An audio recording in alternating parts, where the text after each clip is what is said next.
Hi everyone, so this is part 2 for physical chemistry questions. इस video में हम जो physical chemistry के बचे हुए questions हैं उनको कवर करेंगे. So let's see the first question. KH value for O2 increase with increase of temperature, then its solubility with decrease of temperature will. तो देखिए मैंने यहाँ पे कुछ पॉइंट्स ऑलरेडी लिख के रखे हैं टू सेव टाइम. तो KH जो है हेनरीज कांस्टेंट जो है वो टेम्परेचर के डायरेक्टली प्रोपोर्शनल होता है.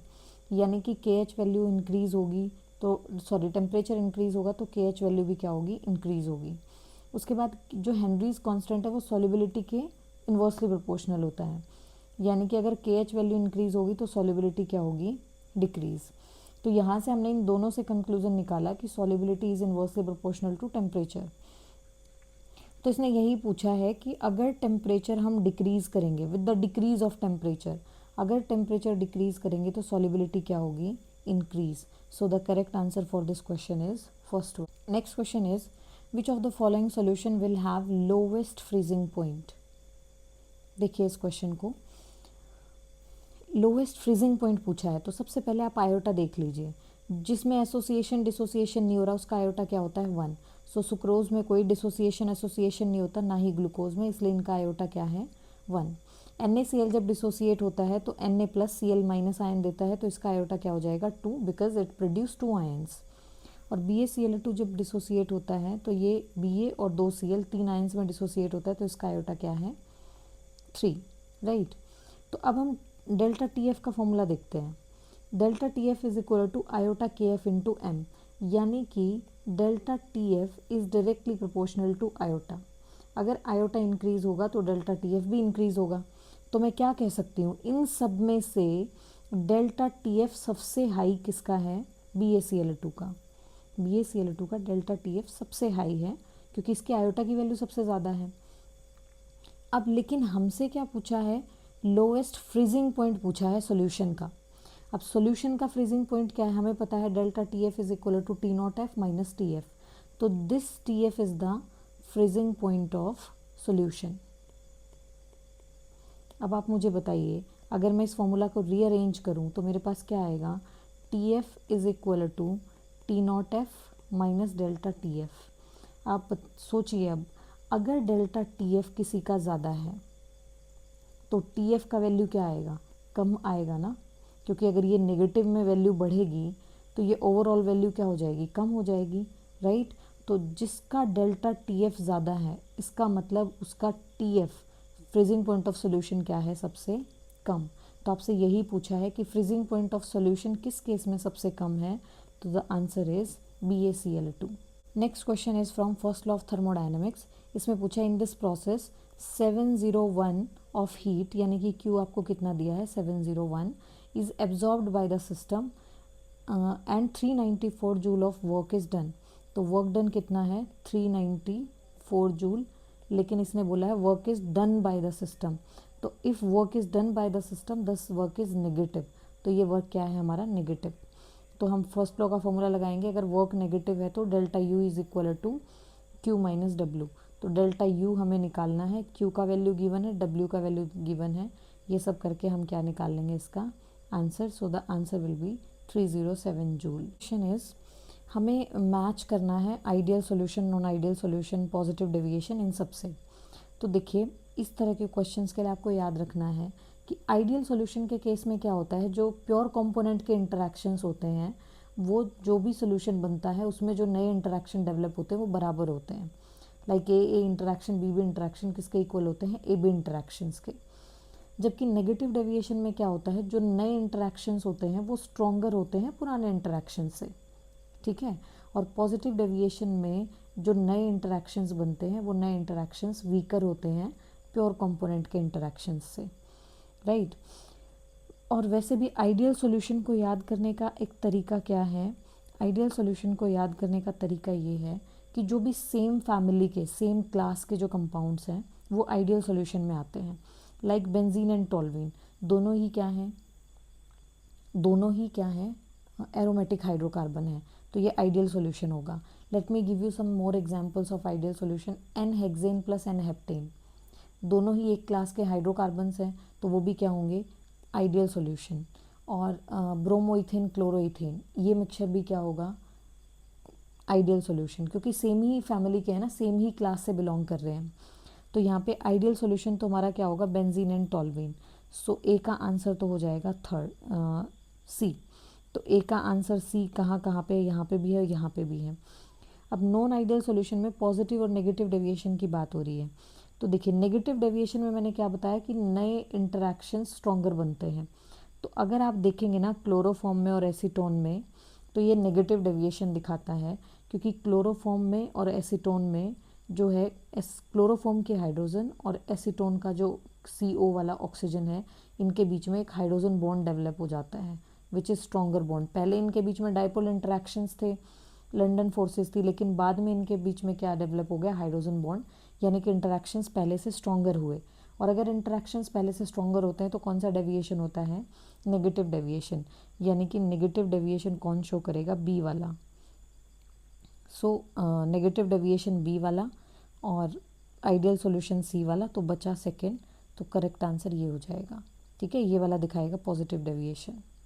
उसके बाद next question is the enthalpy of combustion of methane. ये मैंने लिखा है, देखिए मीथेन का कंबशन हो रहा है। मीथेन का कंबशन मीन्स उसका ऑक्सीजन के साथ रिएक्शन होकर कार्बन डाइऑक्साइड और वाटर बनना, और उसके लिए आपको एंथैल्पी कितनी दी हुई है, ये वाला वैल्यू जो मैंने लिख दिया है। उसके बाद enthalpy of combustion of graphite, graphite का कितना दिया है, यू कैन सी, ये ग्रेफाइट का दिया है, ये कार्बन ग्रेफाइट है, ऑक्सीजन के साथ मिलकर CO2 बना रहे हैं। उसके बाद डाई हाइड्रोजन का एंथैल्पी ऑफ कंबशन, यानी कि H2 O के साथ मिलकर H2O बना रहा है, एंथैल्पी ऑफ कंबशन इतना है। हमें क्या निकालना है, enthalpy of formation of CH4। हमें enthalpy of formation of CH4 निकालनी है। ठीक है, यानी कि हमें कुछ ऐसा करना है कि ये इसमें से जो जो है सब कट जाए और हमारे पास क्या बचे, कार्बन और हाइड्रोजन मिलके क्या बना रहे हों, CH4। हमारे पास कुछ ऐसा बचना चाहिए। तो देखिए इस क्वेश्चन में हम क्या करेंगे, अगर मुझे क्या करना है, इनको काटना है, CO2 को CO2 से काटना है, तो यानी कि मुझे ये इक्वेशन से ये इक्वेशन माइनस करनी पड़ेगी। ठीक है, और दो वाटर मॉलिक्यूल हैं तो दो वाटर मॉलिक्यूल को भी काटना है। तो सबसे पहले मैं क्या करती हूँ, इस इक्वेशन को 2 से मल्टीप्लाई करती हूँ। तो जब इस इक्वेशन को 2 से मल्टीप्लाई करेंगे तो it will become like this. ठीक है, तो अब हम क्या करते हैं, सेकंड एंड थर्ड इक्वेशन को ऐड करके उसमें से फर्स्ट माइनस करके देखो, आपका यही बचेगा। पहले इक्वेशंस माइनस करके देख लो, अगर आपका CH4 बन जाए वहाँ से, तो आप क्या करेंगे, इनको जो ये है एंथैल्पीज़ को भी इसी तरीके से बैलेंस कर लेंगे। तो देखिए सेकेंड इक्वेशन क्या है, C+O2 ने क्या बनाया, CO2, सेकेंड इक्वेशन लिख दी। फिर थर्ड इक्वेशन देखिए, थर्ड इक्वेशन क्या है, 2H2 + O2 ने क्या बनाया, 2H2O, राइट। अब फर्स्ट इक्वेशन माइनस करिए, तो माइनस फर्स्ट इक्वेशन मतलब CH4 - 2O2 ने क्या बनाया इधर, -CO2 - 2H2O, माइनस करना है इसको। तो अब ध्यान दीजिए, यहाँ से एक O2 दो O2 से ये वाला 2 माइनस का O2 कैंसिल हो जाएगा, राइट। और यहाँ पे देखिए CO2 - CO2+ कैंसिल हो जाएगा, H2O + H2O- कैंसिल हो जाएगा। तो हमारे पास क्या बचा, C + 2H2 - CH4। और इस चीज़ को आप कैसे लिख सकते हो, C + 2H2 से क्या बना, CH4, और हमें यही बनाना था, यानी कि यही बनाना था, तो हमारा काम हो गया। अब इसी तरीके से जैसे हमने इस इक्वेशन को ऐड किया है, इसी तरीके से इनकी एंथैल्पीज़ के साथ कर लेते हैं। तो इनकी एंथैल्पीज़ को हम कैसे करेंगे, सेकंड की एंथैल्पी क्या है, -393.5, प्लस थर्ड की एंथैल्पी क्या है, -285.8 × 2, और माइनस में फर्स्ट की एंथैल्पी यानी कि -890.3। तो जब हम इन सारी एंथैल्पीज़ को सॉल्व करेंगे, -74.8 kJ/mol। आई होप आपको क्लियर होगा। Next question is which of the following is incorrect for zero order reaction. हमें पता है कि जीरो ऑर्डर के लिए क्या होता है, डेफिनेशन क्या होता है, rate is equal to -k A R की कॉन्सेंट्रेशन रेज टू पावर 0, जो कि 1 के बराबर हो जाती है। तो यानी कि ये स्टेटमेंट तो सही है। लेकिन और टी हाफ की अगर आप बात करेंगे, T half is equal to R not by 2k, यही होता है ज़ीरो ऑर्डर के लिए, तो ये भी सही है। लेकिन इस चीज़ को अगर आप देखेंगे तो ये क्या आता है, A not minus A is equal to K T, zero order के लिए ये आता है। मैंने ए नॉट लिया है, यहाँ पे आर नॉट भी ले सकते हैं आप, R not minus R is equal to K T. लेकिन यहाँ पे तो ये वाला एक्सप्रेशन नहीं फुलफिल हो रहा है, R is equal to R not E raise to power K T, ये फर्स्ट ऑर्डर के लिए है। जब आप लॉग हटाएंगे ना और एक्सपोनेंशियल के टर्म में लिखेंगे तो ये इस तरह की वैल्यू आएगी, तो ये फर्स्ट ऑर्डर के लिए है, तो ज़ीरो ऑर्डर के लिए नहीं है, तो यही हमारा आंसर हो जाएगा। इसने यही तो पूछा है कि which is incorrect for zero order reaction, so ये this is for first order reaction, not for zero order reaction. Next question is N2 plus 3H2 ने मिलकर बनाया 2NH3, जिसके लिए एंथैल्पी ऑफ फॉर्मेशन दी हुई है -92.H। तो स्टैंडर्ड एंथैल्पी ऑफ फॉर्मेशन पूछा है NH3 के लिए। अब आप देखिए इस इक्वेशन से आप देख सकते हैं कि यहाँ पे 2 मोल्स NH3 बन रहा है, तो 2 moles NH3 is formed in the given reaction, right. So हमें एंथैल्पी किसके अकॉर्डिंग दी हुई है, 2 मोल्स के अकॉर्डिंग। अगर 1 मोल का निकालेंगे तो क्या करेंगे, उसको 2 से डिवाइड कर देंगे। तो अगर 1 मोल का निकालेंगे तो क्या करेंगे, -92.4 डिवाइडेड बाई 2, तो आंसर क्या आ जाएगा, 46.2 kilo joule with minus sign. So the correct answer is this one. Question is if the rate constant for a reaction is k is equal to 3। आपको बेसिकली यहाँ पे रेट कांस्टेंट दिया है और आपको ऑर्डर पहचानना है, तो ये रेट कांस्टेंट की यूनिट से पहचानेंगे। तो आपको याद रखना है रेट कांस्टेंट की यूनिट के लिए हम क्या करते हैं, कॉन्सेंट्रेशन बाय में टाइम इनटू 1 बाय कॉन्सेंट्रेशन की पावर ऑर्डर, ठीक है। अगर आपको ये पता है तो यहाँ से हमारा काम हो जाता है। तो अगर आप इसको, अगर आपको first second order zero order याद है तो ज़ीरो ऑर्डर के लिए यूनिट क्या होती है, मोल पर लीटर पर सेकेंड। फर्स्ट ऑर्डर के लिए यूनिट क्या होती है, पर सेकेंड। तो अगर आप सेकेंड ऑर्डर पुट करेंगे यहाँ पे तो क्या आएगा, concentration by time into 1 bye concentration का पावर कितना, 2, क्योंकि ऑर्डर 2 माना है। तो एक पावर से तो एक पावर कट जाएगी, क्या बचेगा, 1 बाय टाइम इनटू कॉन्सेंट्रेशन। और टाइम क्या है, सेकेंड, और कॉन्सेंट्रेशन क्या है, मोल पर लीटर। तो जब इनको ऊपर लेके जाएंगे तो ये क्या आएगा, पर मोल लीटर पर सेकेंड। तो देखिए यहाँ पे पर मोल लीटर पर सेकेंड, ये किसकी यूनिट है, सेकेंड ऑर्डर की, इसलिए करेक्ट आंसर क्या है, सेकेंड ऑर्डर। तो आपको ये सबके लिए एक बेसिक फॉर्मूला याद करना है, चाहे किसी के लिए भी पूछे इस फॉर्मूले से सब सॉल्व हो जाएगा। Unit of cryoscopic constant KF की अगर आप यूनिट पूछेंगे तो इट इज़ केल्विन किलोग्राम पर मोल। KB की भी यही यूनिट होती है, केल्विन किलोग्राम पर मोल, ठीक है।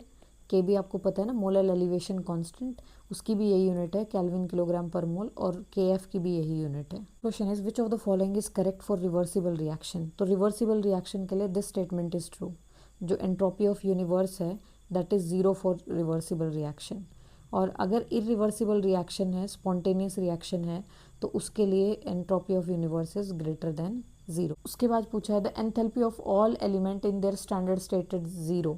जो भी एंथैल्पीज़ हैं सारे एलिमेंट्स की, उनकी स्टैंडर्ड स्टेट में 0 होती हैं। इसके रिगार्डिंग एक और क्वेश्चन आएगा, आपको पता चलेगा। जैसे जो एलिमेंट जिस फॉर्म में एग्जिस्ट करता है उसकी स्टैंडर्ड एंथैल्पी क्या होती है, 0 होती है। Next is the variation of delta H of a reaction with temperature at constant pressure. तो देखिए Cp किसके इक्वल होता है, dH/dt। तो यही पूछा आपसे कि DH का टेम्परेचर के साथ वेरिएशन किसके इक्वल होता है, तो किसके इक्वल होता है, Cp के बराबर। और Cv किसके बराबर होता है, Cv बराबर होता है du/dt। अगर ये इसके बारे में पूछा जाता टेम्परेचर के साथ वेरिएशन तो Cv का आंसर आ जाता, ठीक है, Cv आंसर हो जाता। And Cp minus Cv is equal to NR, ये बात आपको पता ही है। Question is which of the following solution is not nearly ideal in behaviour. तो मैंने आपको बताया था सेम क्लासेस जो होती हैं, जैसे एन हेक्सेन एन हेप्टेन एक जैसे हैं, ideal. Bromoethane chloroethane ideal. Benzene toluene एक ही क्लास के हैं तो क्या है, आइडियल। लेकिन carbon disulphide acetone these are not ideal solution, ठीक है, ये आइडियल सॉल्यूशन नहीं बनाता। Next, what is the molarity of solution containing 4 gram of NaOH। बहुत सिंपल क्वेश्चन है। मोलैरिटी का फॉर्मूला क्या है, molarity is equal to given mass by molar mass, यानी कि number of moles of solute divided by volume of solution in litre. तो अगर मैं इसको और ज़्यादा सिंप्लीफाई करूँ तो नंबर ऑफ मोल्स की जगह रख दिया W/m of solute. Volume millilitre में है तो 1000 बाई वॉल्यूम इन मिलीलीटर, ठीक है। वैल्यू पुट कीजिए, कितना है NaOH 4 ग्राम, गिवन मास है 4 ग्राम, और NaOH का मोलर मास होता है 40 × 1000 और वॉल्यूम कितना दिया हुआ है 500। तो जब इनको कैंसिल करेंगे तो क्या आएगा 1/10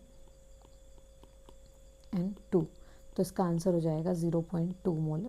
next question is in which of the following entropy decreases. देखो एंट्रोपी कैसे चेक करते हैं, अगर हमारे रिएक्टेंट के साइड जो नंबर ऑफ मोल्स हैं, रिएक्टेंट के साइड अगर मोल्स क्या हैं कम है, प्रोडक्ट की साइड अगर मोल्स क्या हैं ज़्यादा, ठीक है, तो इसका मतलब एंट्रोपी क्या हो रही है, इंक्रीज हो रही है।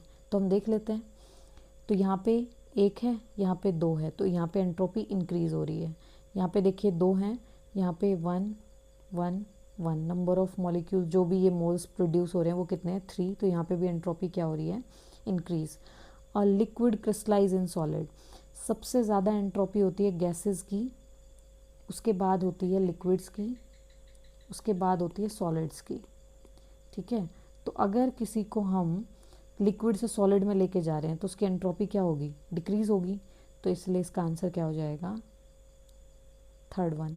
Next question is the boiling point of benzene is 353 kelvin, यानी कि ये बॉइलिंग पॉइंट ऑफ बेंजीन है 353। बेंजीन हमारा क्या है यहाँ पे, प्योर सॉल्वेंट, तो इसका बॉइलिंग पॉइंट दिया है। व्हेन 1.8 ग्राम सोल्यूट, तो सोल्यूट का मास कितना दिया है 1.8 ग्राम, 90 ग्राम ऑफ बेंजीन में डिज़ोल्व किया है, यानी कि सॉल्वेंट का मास कितना है 90 ग्राम, और बॉइलिंग पॉइंट रेज होता है 354, यानी कि जो हमारा सॉल्यूशन है उसका बॉइलिंग पॉइंट कितना है 354।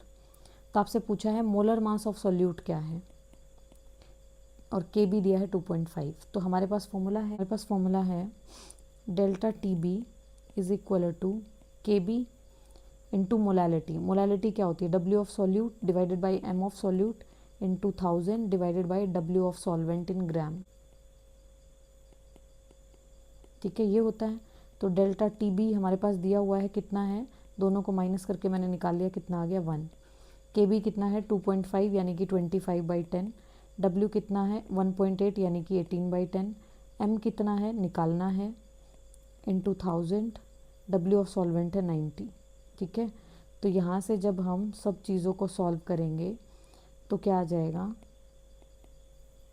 50/m इज इक्वल टू 1, यानी कि m is equal to 50 gram per mole. So the correct answer for this question is 50 gram per mole. Next question is the standard reduction potential. हमारे पास ये reaction दी हुई है, तो इस रिएक्शन के अकॉर्डिंग आप देखिए, इस रिएक्शन के अकॉर्डिंग Fe+2 से 0 में जा रहा है, यानी कि Fe का क्या हो रहा है रिडक्शन, और SN 0 से +2 में जा रहा है, तो इसका क्या हो रहा है ऑक्सीडेशन, ठीक है। और हमें स्टैंडर्ड रिडक्शन पोटेंशियल दिया है आयरन का, और ये 10 से रिलेटेड। तो आयरन का मैंने आपको बताया क्या हो रहा है रिडक्शन, तो इसका जब रिडक्शन हो रहा है तो रिडक्शन कहाँ होता है, रिडक्शन होता है कैथोड पे, राइट। और अगर आप इस टिन की बात करेंगे तो रिएक्शन के अकॉर्डिंग इसका क्या हो रहा है ऑक्सीडेशन, तो ऑक्सीडेशन कहाँ होता है एनोड पे, ठीक है। तो reduction at cathode, oxidation at anode, तो E0 सेल निकालेंगे, E0 cell is equal to E0 cathode minus E0 anode. तो कैथोड कितना है, you can see cathode is -0.44 volt, minus anode कितना है -0.14 वोल्ट। तो जब हम इसको निकालेंगे तो आंसर क्या आएगा -0.44 plus 0.14, that is -0.30 volt. So the correct answer is second one. तो ऐसे क्वेश्चंस में आपको रिएक्शन देखना है पहले, रिएक्शन के अकॉर्डिंग जिसका भी ऑक्सीडेशन रिडक्शन हो रहा है उसके अकॉर्डिंग चीज़ें लेके जानी है। Next question is which of the following aqua solution should have the highest boiling point. देखिए इनमें से बताना है किसका बॉइलिंग पॉइंट हाईएस्ट है। तो बॉइलिंग पॉइंट देखने के लिए जैसे हम फ्रीजिंग पॉइंट देखा था वैसे ही हम बॉइलिंग पॉइंट देखेंगे। तो सबसे पहले आयोटा की वैल्यू देखेंगे। आयोटा की वैल्यू यहाँ पे 2, क्योंकि 2 आयंस प्रोड्यूस होंगे, यहाँ पे 2 सोडियम 1 सल्फेट, तो आयोटा की वैल्यू कितनी आएगी 3। यहाँ पे आयोटा की वैल्यू 2, यहाँ पे आयोटा की वैल्यू 2, ठीक है। सब में आयोटा की वैल्यू 2 आ रही है, इसमें आयोटा की वैल्यू 3 आ रही है। अब देखिए delta TB is also directly proportional to iota, यानी कि अगर आयोटा की वैल्यू ज़्यादा होगी तो डेल्टा TB की वैल्यू भी क्या होगी ज़्यादा। तो डेल्टा टीबी का क्या रिलेशनशिप है सॉल्यूशन के बॉइलिंग पॉइंट के साथ, वो देख लेते हैं। तो delta TB is equal to TB minus T not B. तो देखिए, अगर डेल्टा टीबी ज़्यादा है, इसका मतलब ये वैल्यू भी ज़्यादा रही होगी, ठीक है, तभी डेल्टा टीबी ज़्यादा आएगा हमारा। तो यानी कि आयोटा अगर ज़्यादा है तो डेल्टा टीबी बढ़ता है, और डेल्टा टीबी का मतलब है कि टीबी वैल्यू भी क्या रही होगी, ज़्यादा रही होगी। इसका मतलब इसका करेक्ट आंसर क्या आ जाएगा, थर्ड वन, क्योंकि इस केस में टीबी सबसे ज़्यादा होगा, तभी तो इस केस का डेल्टा टीबी सबसे ज़्यादा है, right. Next is thermodynamically most stable form of carbon is graphite.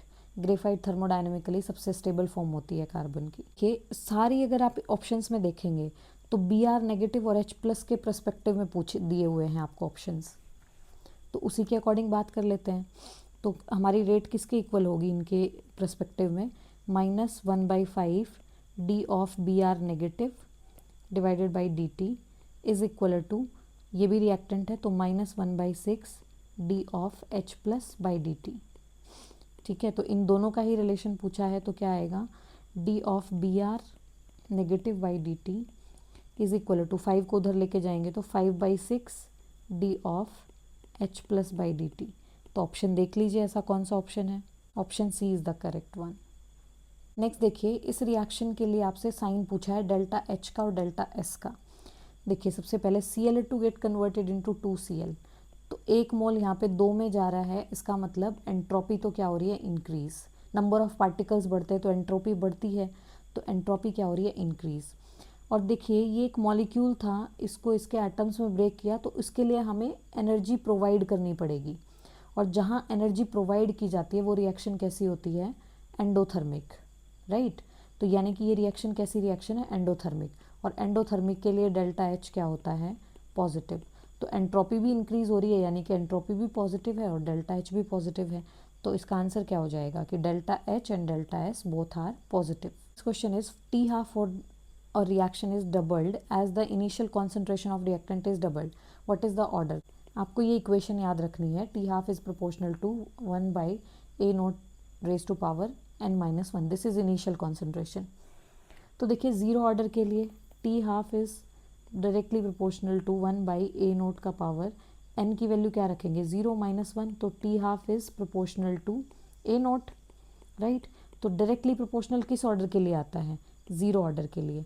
इस फॉर्मूले से आप किसी भी ऑर्डर के लिए बता सकते हैं, ठीक है। जैसे आपसे पूछे कि टी हाफ डिपेंड ही नहीं कर रहा जो है इनिशियल कॉन्सेंट्रेशन पे, तो इसका ऑर्डर क्या होगा। तो देखिए अगर ऑर्डर हमारा 1 हो तो 1-1 0 हो जाएगा, तो टी हाफ इंडिपेंडेंट हो जाएगा A0 पे। इस तरीके से आप किसी भी ऑर्डर के लिए आप बता सकते हैं। ये क्वेश्चन मैं प्रीवियस वीडियो में कवर कर चुकी हूँ, मैंने बताया भी है कि ये बहुत फेमस क्वेश्चन है, इसका आंसर 390.5 आता है, तो आप इसको सॉल्व कर लेंगे उस वीडियो से। नेक्स्ट क्वेश्चन इज, ये क्वेश्चन मॉलिक्यूलर फॉर्मूला से है, चैप्टर नंबर 1 जो है 11th क्लास में, सब बेसिक कॉन्सेप्ट्स ऑफ केमिस्ट्री। तो उसमें देखिए हम क्या करते हैं, हमारे पास 3 कंपोनेंट है, कार्बन, हाइड्रोजन और क्लोरीन। तो हाइड्रोजन देखिए कितना है, हाइड्रोजन है 4.07%, कार्बन कितना है 24.27%, और क्लोरीन कितना है 71.65%। ये परसेंटेज हो गई इनकी। फिर हम इनके निकालेंगे मोल्स। तो मोल्स कैसे निकालेंगे, देखिए 4.01 डिवाइडेड बाई 1, क्योंकि इनका एटॉमिक मास होगा, सॉरी, उससे डिवाइड करेंगे। 24.27 बाई में 12, 71.65 बाई में 35.5। तो इनका आंसर कुछ ऐसे आएगा 4.07, इसका आएगा 2.02, 2.02। अगले में क्या करते हैं, सिंपल रेशो निकालने के लिए जो सबसे छोटी वैल्यू है उससे सबको डिवाइड कर देते हैं, यानी कि 2.02, 2.02, 2.02। तो इसको सॉल्व करके आएगा 1, इसको सॉल्व करके आएगा 1, और इसको सॉल्व करके आएगा 2। तो आपका फॉर्मूला क्या आया, C1H2Cl, लेकिन ये आपका क्या आया है, एम्पिरिकल फॉर्मूला। अब मॉलिक्यूलर फॉर्मूला निकालने के लिए क्या करना पड़ेगा, एम्पिरिकल फॉर्मूला मास कैलकुलेट करना पड़ेगा। एम्पिरिकल फॉर्मूला मास कैसे निकालेंगे, कार्बन का 12, हाइड्रोजन का 2, क्लोरीन का 35.5, इतना आया 49.5 ग्राम। तो ये अब क्या करेंगे, वैल्यू ऑफ n निकालें, दिया है वो, डिवाइडेड बाई जो एम्पिरिकल फॉर्मूला मास आया है वो। तो इसको सॉल्व करके आएगा 2, जब इसको 2 को इससे मल्टीप्लाई करेंगे तो आपका क्या आ जाएगा molecular formula, which will be C2H4Cl2. So the correct answer is second one. Next question is half life period of this is 10 years. देखो जब ये क्या है, एक फर्स्ट ऑर्डर रिएक्शन है. कैसे पता चला हमें? जितनी भी रेडियो एक्टिव रिएक्शंस होती हैं वो फर्स्ट ऑर्डर की होती हैं. तो इसके लिए हाफ लाइफ आपको दिया हुआ है कितना, यानी कि T half is equal to 10 years. आपसे पूछा है 99% होने में कितना टाइम लगेगा, यानी कि T99 पूछा है. ठीक है, तो कैसे निकालेंगे? देखिए T हाफ का फॉर्मूला क्या होता है, T half is equal to 2.303 by में K log A not by A not कितना हो जाएगा 100 डिवाइडेड बाई 50. तो उसको सॉल्व करके कितना आएगा log 2 डिवाइडेड बाई T99 कर दो. T99 कैसे निकालेंगे? 2.303 बाई में K लॉग ऊपर क्या आएगा इनिशियल कॉन्सेंट्रेशन 100, नीचे आएगी बची हुई कॉन्सेंट्रेशन 100 माइनस 99 यानी कि 1. समझ पा रहे हो? यानी कि T99 कैसे निकलेगा 2.303 बाई में K लॉग 100 बाई में 100 माइनस 99 यानी कि 1. तो लॉग 100 बचेगा. इससे ये कैंसिल, इससे ये कैंसिल. तो T हाफ आपको कितना दिया है 10 years. 10 years is equal to log 2 which is 0.301. T99 आपको निकालना है. log 100 कितना होता है 2. जब इन सब आपसे आप सॉल्व करेंगे तो आपका आंसर आएगा 66.4 years. So the correct answer is this. Next question is for ideal gas compressibility factor Z is. तो आइडियल गैस के लिए कंप्रेसिबिलिटी फैक्टर होता है 1, और अगर अट्रैक्शन डोमिनेट करता है तो लेस देन 1, और Z इज़ ग्रेटर देन 1 अगर रिपल्शन डोमिनेट करता है तो ये चीज़ें आप याद रख सकते हैं. सिंपल क्वेश्चन है बहुत ये. Process to occur under adiabatic condition. देखिए डेल्टा T जब 0 होता है तो इसका मतलब प्रोसेस क्या है आइसोथर्मल, राइट. डेल्टा P जब 0 है इसका मतलब प्रोसेस इज आइसोबारिक. ठीक है, क्योंकि आइसोथर्मल में हम क्या कांस्टेंट रखते हैं, टेम्परेचर कांस्टेंट रखते हैं, और आइसोबारिक में हम क्या कांस्टेंट रखते हैं, प्रेशर कांस्टेंट रखते हैं. ठीक है, और Q इज इक्वल टू 0 किसके लिए होता है एडियाबैटिक प्रोसेस के लिए, और W 0 है इसका मतलब no. Question is which of the following is not the example of first order reaction. So ये रिएक्शन जब हम स्टडी करते हैं तो हमें पता है this is a zero order reaction. कुछ रिएक्शंस आप याद रख सकते हैं, जैसे मुझे ये पता है कि ये रिएक्शन कैसी है, this reaction is first order, क्योंकि ये रेडियो एक्टिव रिएक्शन है. तो रेडियो एक्टिव रिएक्शंस क्या होती हैं, सारी फर्स्ट ऑर्डर की होती हैं. तो ऐसे यहाँ पे ये भी फर्स्ट ऑर्डर है, ये भी फर्स्ट ऑर्डर है, लेकिन ये ज़ीरो ऑर्डर रिएक्शन है. Next question is number of angular nodes. दो तरह के नोड्स होते हैं, एक एंगुलर नोड जिसका वैल्यू होता है L के बराबर, और एक होता है radial node which is equal to n minus L minus 1. तो आपसे D ऑर्बिटल के लिए पूछा है तो L की वैल्यू क्या होती है D के लिए, L का वैल्यू इज़ 2. ठीक है, हमें पता है S के लिए 0, P के लिए 1, D के लिए 2. ठीक है, तो यहाँ पे एंगुलर नोड्स कितने आ जाएंगे 2. और रेडियल नोड का फॉर्मूला भी याद रखना, यहाँ से भी बता सकते हो. टोटल नोड्स पूछे तो दोनों का सम करके बताना है कि एंगुलर नोड्स कितने हैं प्लस रेडियल नोड्स कितने हैं. Next question is the number of molecules in 100 ml of each O2 NH3 CO2 at STP is. देखिए इस क्वेश्चन में आपको क्या बताना है कि कितने मॉलिक्यूल्स हैं. आपको पता है कि 22,400 cc में कितने मॉलिक्यूल्स होते हैं, एवोगैड्रो नंबर के बराबर. मोल कॉन्सेप्ट की डेफिनेशन है ना, let me explain mole concept. बहुत सिंपल डेफिनेशन में समझा रही हूँ. 1 मोल इज इक्वल टू किसके बराबर होता है, एटम है तो एटॉमिक मास, मॉलिक्यूल होगा तो molar mass, right. Is equal to Avogadro number of molecule 6.022 into 10⁻23. Atoms की बात हो रही होगी तो एटम्स, मॉलिक्यूल्स की बात हो रही होगी तो molecules. Is equal to 22.4 litre. तो जब भी मोल कंसेप्ट के न्यूमेरिकल आते हैं तो इसमें से एक चीज़ दी होती है, एक पूछा होता है, हम रिलेट करके निकाल लेते हैं.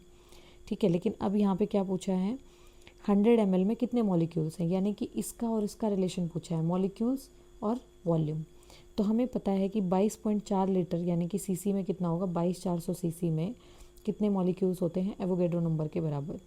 ठीक है, और वो चाहे कोई भी गैस है, सब में ऐसे होता है, चाहे वो CO2 है, चाहे NH3 है, चाहे कुछ भी है, सारी गैसेस में 22,400 cc में कितने नंबर ऑफ मॉलिक्यूल्स होते हैं एवोगैड्रो नंबर के बराबर. तो इसीलिए क्या होगा, सबके अंदर सेम नंबर ऑफ मॉलिक्यूल्स होंगे 100 ml में. नेक्स्ट क्वेश्चन इज, इस क्वेश्चन को देखिए, इस क्वेश्चन में इस टेबल से देखिए, concentration of A 0.1 molar, concentration of B 0.1 molar और रेट है ये। अब क्या हुआ, कॉन्सेंट्रेशन ऑफ ए को रखा सेम, लेकिन कॉन्सेंट्रेशन ऑफ बी को डबल कर दिया, लेकिन हमारी रेट ऑफ रिएक्शन पे कोई फ़र्क ही नहीं पड़ा। इसका मतलब क्या है, इसका मतलब है कि कॉन्सेंट्रेशन ऑफ बी पे रेट डिपेंड ही नहीं करता, ठीक है। Rate does not depends upon concentration of B, तभी तो इसका कॉन्सेंट्रेशन चेंज करने पे भी रेट का वैल्यू चेंज ही नहीं हुआ। उसके बाद देखिए, अब कॉन्सेंट्रेशन ऑफ ए क्या कर दिया डबल, और बी क्या कर दिया सेम रखा, तो अब लेकिन रेट क्या हो गया डबल। इसका मतलब कॉन्सेंट्रेशन ऑफ ए अगर मैं 2 टाइम्स कर रही हूँ तो रेट भी क्या हो रहा है 2 टाइम्स हो रहा है, ठीक है। तो यानी कि रेट हमारा बी पे डिपेंड कर नहीं रहा है और ए पे 2 टाइम्स करने पे 2 टाइम्स रेट बढ़ जा रहा है। तो देखिए इसमें भी बी पे डिपेंड करता है, इसमें भी बी पे, इसमें भी बी पे, तो तीनों ही ऑप्शन कैंसिल हो जाएंगे। Correct answer is this. इसमें क्या है, D of C by D T is equal to K, A का कॉन्सेंट्रेशन। अगर आप ए को डबल करेंगे, ठीक है, तो जो ये है D of C by D T, ये भी क्या हो जाएगा डबल हो जाएगा। Next question is C graphite H2C2H4, ये पूछ रहा है कि ये एंथैल्पी ऑफ फॉर्मेशन है या एंथैल्पी ऑफ कंबशन है या एंथैल्पी ऑफ वेपोराइजेशन है। देखो वेपोराइजेशन तो हो नहीं रहा, तो वेपोराइजेशन तो है नहीं, कंबशन भी नहीं है क्योंकि कंबशन में हम ऑक्सीजन ऐड करते हैं कार्बन में और फिर वो कुछ बनाता है आगे। तो अब हाइड्रोजिनेशन क्या होता है, हाइड्रोजिनेशन होता है जब हम किसी अनसेचुरेटेड कंपाउंड में, लाइक एल्कीन एल्काइन, जब किसी अनसेचुरेटेड हाइड्रोकार्बन के अंदर जब हाइड्रोजन को ऐड किया जाता है तो उसको बोला जाता है एंथैल्पी ऑफ हाइड्रोजिनेशन। इसका मतलब ये क्या है, enthalpy of formation. Next question is, देखिए what is the molar concentration of chloride ion. आपको बताना है कि हमने 300 ml 3 मोलर NaCl को 200 ml 4 मोलर BaCl2 सॉल्यूशन में मिलाया है, तो क्लोराइड आयन की कॉन्सेंट्रेशन क्या आई है। तो देखिए NaCl को जब हम देखते हैं तो Na+Cl-, तो हमें पता चला कि 1 मोल NaCl में 1 ही मोल Cl आयन है, तो हम मोल्स निकाल लेते हैं Cl- आयन के। तो मोल्स का फॉर्मूला क्या है, मोलैरिटी इनटू वॉल्यूम। तो हमें पता है कि इसकी मोलैरिटी कितनी दी है 3, और वॉल्यूम क्या है 300 ml, जिसको हम लीटर में लेंगे तो कितना करेंगे डिवाइडेड बाई 1000। तो कितना मोल्स आ गया यहाँ से क्लोराइड आयन का NaCl से 0.9। सेम अब BaCl2 के लिए कर लेते हैं। देखिए BaCl2 में 1 मोल BaCl2 कितने मोल क्लोराइड आयन देता है 2 मोल्स। तो मोल्स ऑफ क्लोरीन निकालेंगे तो ये 2 इंटू में मोलैरिटी ऑफ BaCl2 इंटू में वॉल्यूम को लीटर में कन्वर्ट करने के लिए डिवाइडेड बाई 1000 करेंगे तो कितने मोल्स आएंगे 1.6। तो अगर आप यहाँ पे और यहाँ पे टोटल मोल्स देखेंगे क्लोराइड आयन के तो कितने आएंगे 1.6 प्लस 0.9 यानी कि 2.5 मोल्स। अब क्लोराइड आयन की कॉन्सेंट्रेशन निकालने के लिए हमारे पास क्या फॉर्मूला है, टोटल मोल्स बाई में टोटल वॉल्यूम। टोटल मोल्स कितने हैं 2.5 और टोटल वॉल्यूम कितनी है 300 ml इसकी, 200 ml इसकी, 500 ml। तो 500 ml को लीटर में कन्वर्ट करेंगे तो यहाँ पे 1000 से मल्टीप्लाई करेंगे। जब इसको सॉल्व करेंगे तो आंसर क्या आ जाएगा 5 मोलर। टू सेव टाइम मैंने इस क्वेश्चन को पहले ही सॉल्व कर दिया था, तो आप देख सकते हैं इसको वीडियो को पॉज करके, ये एक अच्छा क्वेश्चन है। Is the standard molar enthalpy of formation is not zero in which of the following substances. अभी अभी ऊपर एक क्वेश्चन आया था कि जो एलिमेंट जिस स्टेट में एग्जिस्ट करता है ना, जिस तरीके से वो एग्जिस्ट करता है नेचुरली, उस स्टेट में उसकी जो स्टैंडर्ड एंथैल्पी है वो क्या होती है 0। तो ब्रोमीन लिक्विड फॉर्म में ही एग्जिस्ट करता है तो इसकी स्टैंडर्ड एंथैल्पी 0 होगी। कार्बन नेचुरली ग्रेफाइट की फॉर्म में एग्जिस्ट करता है तो इसकी भी एंथैल्पी 0 होगी। क्लोरीन भी नेचुरली गैस की फॉर्म में एग्जिस्ट करता है तो इसकी भी स्टैंडर्ड एंथैल्पी क्या होगी 0, ठीक है। लेकिन Br2 जो है ये नेचुरली गैस फॉर्म में एग्जिस्ट नहीं करता क्योंकि ब्रोमीन तो लिक्विड फॉर्म में होता है ना, तो इसलिए इसकी standard molar enthalpy of formation 0 नहीं है। सो the correct answer is this. Next question is which of the following is not an intensive property. Intensive property वो होती हैं जो किस पे डिपेंड करें नेचर पे, और एक्सटेंसिव प्रॉपर्टी वो होती हैं जो किस पे डिपेंड करें क्वांटिटी पे, ठीक है। अब देखिए इंटरनल एनर्जी एक्सटेंसिव प्रॉपर्टी है क्योंकि क्वांटिटी पे डिपेंड करती है। डेंसिटी कैसे इंटेंसिव प्रॉपर्टी है, देखिए डेंसिटी किसके इक्वल होती है, density is equal to mass by volume, ठीक है। तो मास हमारा क्या है, एक एक्सटेंसिव प्रॉपर्टी, और वॉल्यूम भी क्या है, एक्सटेंसिव, क्योंकि दोनों ही क्वांटिटी पे डिपेंड करते हैं। लेकिन एक्सटेंसिव बाय एक्सटेंसिव किसके बराबर होता है, इंटेंसिव प्रॉपर्टी के। इसी डेंसिटी क्या है, intensive property. Density, temperature, pressure, ये सारी कैसी प्रॉपर्टीज़ हैं, इंटेंसिव प्रॉपर्टीज़। और इंटरनल एनर्जी कैसी प्रॉपर्टी है, extensive property. Which of the following reaction, इसमें से पूछा है कि कौन सी रिएक्शन रिवर्स डायरेक्शन में जाएगी। तो ये ली चटलियर प्रिंसिपल यहाँ पे अप्लाई हो रहा है। तो ऐसा देखने के लिए ना आप नंबर ऑफ मोल्स देखिए। यहाँ पे नंबर ऑफ मोल्स 1 तो reactant side number of moles कितने हैं 2, और प्रोडक्ट साइड भी कितने हैं 2। तो यानी कि यहाँ पे प्रेशर इंक्रीज़ करने पे कोई चेंज नहीं आएगा। आप कॉन्सेप्ट समझना, अगर आप प्रेशर इंक्रीज़ करेंगे तो यहाँ पे कोई चेंज नहीं आएगा, क्योंकि नंबर ऑफ मोल्स में चेंज नहीं है। अगर आप यहाँ नंबर ऑफ मोल्स देखेंगे 1 + 3 कितना है 4, और उधर कितना है 2। जब number of moles reactant side ज़्यादा हैं और प्रोडक्ट साइड कम है, तो प्रेशर इंक्रीज़ करने पे जो इक्विलिब्रियम है वो कहाँ शिफ्ट होता है, जो रिएक्शन है वो कहाँ शिफ्ट होती है, फॉरवर्ड डायरेक्शन में। यानी कि जहाँ पे कम नंबर ऑफ मोल्स है उस तरफ। तो यहाँ पे रिएक्शन कहाँ शिफ्ट होगी, फॉरवर्ड डायरेक्शन में। अगर मैं इसकी बात करूँ तो यहाँ पे कितना है 1। तो आप बोलेंगे यहाँ पे तो 2 है, लेकिन हम सॉलिड्स का नहीं लेते ना, हमें सॉलिड का नहीं लेना है, हमें सिर्फ कौन सी स्टेट लेनी है, गैसियस स्टेट। तो यहाँ पे 1 है, इधर कितना हो रहा है 2, राइट।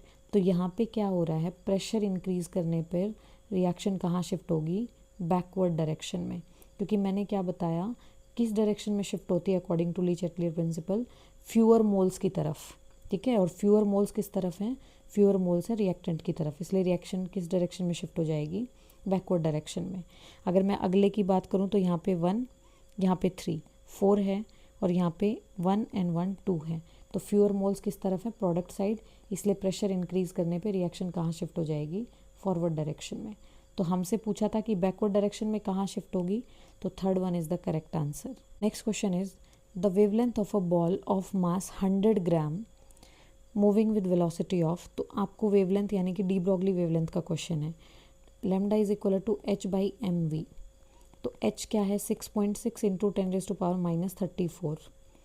m कितना है, m हमें दिया है 100 ग्राम, लेकिन हमें तो मास किलोग्राम में चाहिए। इसका मतलब हम क्या करेंगे, इसको 1000 से divide two convert it into kilogram, into velocity कितनी है 10। तो यहाँ से ये कैंसिल हो जाएगा, तो हमारा आंसर क्या आएगा, 6.6 into 10⁻34। So this one is the correct answer. बाद delta G for spontaneous process. देखिए डेल्टा जी के लिए आपको कुछ चीज़ें याद रखनी है, delta H, delta G, delta S. देखिए डेल्टा जी अगर नेगेटिव होता है तो प्रोसेस क्या होता है, स्पॉन्टेनियस, यानी कि delta G is less than 0 तो प्रोसेस इज स्पॉन्टेनियस, ठीक है। अगर डेल्टा जी ग्रेटर देन 0 इसका मतलब process is non spontaneous. Similarly delta S के लिए अगर डेल्टा एस पॉजिटिव है तो प्रोसेस स्पॉन्टेनियस है, डेल्टा एस नेगेटिव है तो प्रोसेस नॉन स्पॉन्टेनियस है। डेल्टा एच अगर नेगेटिव है तो रिएक्शन एक्सोथर्मिक है, डेल्टा एच अगर ग्रेटर देन 0 है यानी कि पॉजिटिव है तो रिएक्शन एंडोथर्मिक है। और जब डेल्टा जी और डेल्टा एस दोनों ही 0 हों इसका मतलब रिएक्शन किस में है, इक्विलिब्रियम में। तो हमसे पूछा था कि स्पॉन्टेनियस प्रोसेस के लिए डेल्टा जी क्या है, तो डेल्टा जी स्पॉन्टेनियस प्रोसेस के लिए नेगेटिव होता है, यानी कि लेस देन 0 होता है। Next question, what is the total number of orbitals. तो मैंने आपको पिछली वीडियो में भी बताया था, जितना भी n दिया होता है उसका स्क्वायर कर दो तो 9 ऑर्बिटल्स यहाँ पे प्रेजेंट होंगे। जब n दे के नंबर ऑफ ऑर्बिटल्स पूछे हो तो n जो दिया है उसका स्क्वायर कर दो, उतने ऑर्बिटल्स वहाँ पे प्रेजेंट रहेंगे। और टोटल नंबर ऑफ इलेक्ट्रॉन्स पूछे तो जितने ऑर्बिटल्स आए हैं उसको 2 से मल्टीप्लाई कर देना तो टोटल नंबर ऑफ इलेक्ट्रॉन्स आ जाएंगे। Next question, the amount of water produced by combustion of 16 gram of methane. देखिए हमारे पास मीथेन है, हमने इसका कंबशन किया, यानी कि कंबशन मीन्स ऑक्सीजन की प्रेजेंस में जलाना। तो क्या बनेगा, CO2 + H2O। लेकिन जब मैं इस रिएक्शन को बैलेंस करूँगी तो मुझे पता चलेगा यहाँ 2 आएगा, यहाँ 2 आएगा। अब देखिए ये स्टिक्योमेट्रिक से जो स्टिक्योमेट्री टॉपिक है वहाँ से क्वेश्चन है ये। इसका मास है 16 ग्राम, तो 16 ग्राम में कितना प्रोड्यूस हो रहा है यहाँ पे, ये 36 ग्राम। बहुत ही सिंपल क्वेश्चन है। 16 ग्राम में कितना ग्राम H2O प्रोड्यूस हो रहा है, 36 ग्राम।